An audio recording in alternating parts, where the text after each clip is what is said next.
والے ہاتھ اس کے تھنوں میں لگے کہ اللہ تعالیٰ نے اس کے تھنوں کو دودھ سے بھر دیا. سبحان اللہ سبحان اللہ.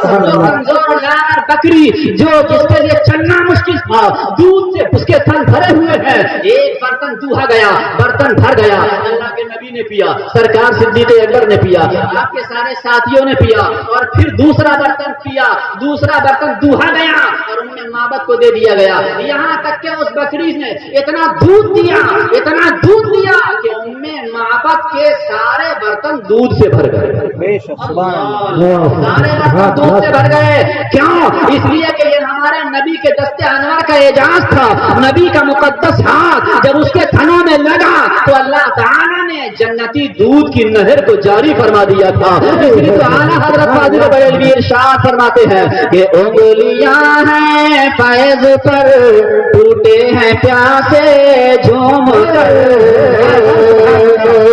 انگلیاں ہیں فیض پر ٹوٹے ہیں پیاسے جھوم کر, اور ندیاں پنجاب رحمت کی ہے جاری باہر. سبحان اللہ. نعرہ تکبیر, نعرہ رسالت, مسلک اعلیٰ حضرت ذکر شہید اعظم حضرت علامہ مفتی عامر رضا صاحب قبلہ. سبحان اللہ سبحان اللہ. اب آپ ذرا غور کریں, اللہ کے رسول صلی اللہ تعالی علیہ وسلم یہاں سے آگے کا سفر فرماتے ہیں. جیسے ہی ام معبد کے خیمے سے اللہ کے رسول صلی اللہ علیہ وسلم آگے بڑھے ہیں, پیغمبر اسلام صلی اللہ علیہ وسلم کا چھوٹا سا نورانی قافلہ آگے بڑھا کہ وہ لوگ جن کے دلوں میں انعام کا لالچ اترا ہوا تھا, انعام کے لالچی لوگ جو اللہ کے رسول کو ڈھونڈ رہے تھے, انہیں میں سے ایک بہت بڑا مکے کا پہلوان جس کا نام سراقہ بن مالک تھا, وہ دوڑتا ہوا نظر آیا اور اس نے اللہ کے رسول صلی اللہ علیہ وسلم کا تعاقب کیا, اللہ کے نبی کا پیچھا کیا, اللہ کے رسول کو گرفتار کرنے کی کوشش کی. جیسے ہی آگے بڑھا نبی کی اس پر نظر پڑی تو اسے ٹھوکر لگی, فوراً گھوڑے سے نیچے گرا, لیکن اس کے بعد پھر سنبھلا, اس لیے کہ 100 اونٹوں کا انعام کوئی معمولی انعام نہ تھا. پھر گھوڑے پر سوار ہوا اور پھر آپ کا تعاقب کیا. اللہ کے نبی صلی اللہ علیہ وسلم نے دعا فرمائی, جبریل امین حاضر خدمت ہو گئے. آپ کے یا رسول اللہ, اللہ پاک نے زمین کو آپ کا تابع و فرما بردار بنا دیا ہے, آسمان کو آپ کو تابع و فرما بردار بنا دیا ہے, ساری کائنات کو آپ کا تابع و فرما بردار بنا دیا ہے. آپ جس سے جو حکم فرمائیں گے وہ آپ کی اطاعت کرتا ہوا نظر آئے گا, آپ کی فرما برداری کرتا ہوا نظر آئے گا. میرے نبی نے فرمایا یا اردو خوزی ہے, اے زمین اسے پکڑ لے. اتنا کہنا تھا, زبان مبارک سے اتنے الفاظ نکلنا تھے کہ سراقہ بن مالک کا گھوڑا پتھریلی زمین میں گھٹنوں تک پھنس گئے. اللہ, پتھریلی زمین میں سراقہ کا گھوڑا گھٹنوں تک دھس گیا, اور جب گھٹنوں تک گھوڑا دھسا یہ کانپنے لگا, ڈر گیا, سہم گیا, چیخنے لگا, چلانے لگا, یا رسول اللہ معاف فرما دیجئے, سرکار گستاخی ہو گئی ہے, اے اللہ کے پیغمبر معاف فرما دیجئے, یا رسول اللہ معاف فرما دیجئے. رو رہا ہے, چیخ رہا ہے اور پکار کے فریاد پر فریاد کر رہا ہے. ہمارے آقا تو رحمت للعالمین ہے. اللہ فرماتا ہے وما ارسلناک الا رحمت للعالمین, اے پیارے حبیب ہم نے تمہیں سارے جہان کے لیے رحمت بنا کر کے بھیجا. ہمارے آقا کا دل رحم و کرم کا گمجینا تھا, اللہ کے پیغمبر کو رحم آ گیا اور آپ نے دعا فرما دی, اللہ تبارک و تعالی نے اسے نجات عطا فرما دی. گھوڑا نکلا لیکن 100 اونٹوں کا انعام کوئی معمولی انعام نہ تھا. پھر شیطان نے وسوسہ ڈالا اور پھر اس نے حملہ کرنے کی کوشش کی. پھر اللہ کے رسول کا تعاقب کیا 2 مرتبہ. دوسری مرتبہ اللہ کے نبی نے پھر فرمایا یا اردو خوزی ہے, اس زمین سے پکڑ لے. اس مرتبہ زمین میں اتنا دھسا کہ سارے پیر زمین کے اندر دھس گئے. اب تو تڑپ رہا ہے, بلک رہا ہے, یا رسول اللہ معاف فرما دیجئے, اور آئندہ یہ غلطی نہیں ہوگی, اب دوبارہ گستاخی نہیں کروں گا, آپ کا کرم فرما دیجئے. رو رہا ہے, تڑپ رہا ہے. اللہ کے نبی صلی اللہ علیہ وسلم نے پھر دعا فرما دی. کائنات کے لیے رحمت بن کر آنے والے مصطفیٰ کا دل پسیج گیا. اب ذرا غور کرو, ہمارے نبی کا رحم و کرم دیکھو, ہمارے نبی کا اخلاق دیکھو کہ وہ دشمن جو جان کا دشمن ہے اور گرفتار کرنا چاہ رہا ہے, اللہ کے پیغمبر اس کے لیے دعا فرما رہے ہیں. سبحان اللہ سبحان اللہ. یہ ہے ہمارے نبی کی سیرت پاک, یہ ہے ہمارے نبی کا اخلاق کریمانہ. دعا فرمائی, زمین نے اسے پھر چھوڑ دیا. سراقہ بن مالک قدموں پہ گر گیا اور معافی مانگنے لگا, عرض کرنے لگا یا رسول اللہ مجھے امن کا پروانہ تحریر فرما دیجئے. اللہ کے رسول کے حکم سے حضرت عامر ابن فہیرہ رضی اللہ تعالیٰ عنہ نے امن کا پروانہ لکھا, سراقہ کو عطا کر دیا. اس نے اپنے ترکش میں ڈالا, کچھ نذرانہ اللہ کے رسول کی بارگاہ میں پیش کرنے کی کوشش کی, لیکن اللہ کے رسول نے اس کے نذرانے کو قبول نہ فرمایا. اللہ اللہ. اب ذرا غور کریں, یہ سراقہ بن مالک یہاں سے رخصت ہو جاتا ہے اور اس طرف آنے والے سارے لوگوں کو واپس کر رہا ہے. چلو میں ڈھونڈ آیا, دور تک تلاش کر آیا. اللہ اللہ, سب کو واپس کرتا چلا جا رہا ہے. سراقہ اس وقت تک تو ایمان نہیں لائے تھے, لیکن اللہ کے رسول کی عظمت اور آپ کی نبوت کی حقانیت ان کے دل میں گھر کر چکی تھی, ان کے دل میں اتر چکی تھی. اللہ کے رسول نے جب مکہ کو فتح فرمایا اور طائف کی جنگ سے جب آپ واپس آ رہے تھے اور آپ نے جورانا کے مقام پہ قیام فرمایا تھا, اس وقت سراقہ بن مالک اپنے پورے قبیلے بلکہ قبیلے کی ایک بڑی جماعت کو لے کر کے اسی فرمانے امن کو ساتھ لے کر کے آئے اور اللہ کے رسول کے ہاتھ پہ مشرف با اسلام ہو گئے, کلمہ پڑھ لیا, لا الہ الا اللہ محمد الرسول اللہ. اللہ اللہ. تنہا مسلمان نہیں ہوئے, پورے کے پورے قبیلے نے کلمہ پڑھ لیا, سب کے سب مسلمان ہو گئے. یاد رکھو یہ وہی سراقہ ہیں, ان کے متعلق سنا ہوگا آپ نے کہ ہمارے آقا حضور احمد مجتبی غیب جاننے والے نبی نے اللہ کی عطا سے, اللہ کے عطا کردہ غیب سے اللہ کے رسول صلی اللہ علیہ وسلم نے یہ اعلان فرمایا تھا کہ سراقہ میں تیرے ہاتھوں میں ایران کے بادشاہ کسرا کے کنگن دیکھ رہا ہوں. سبحان اللہ.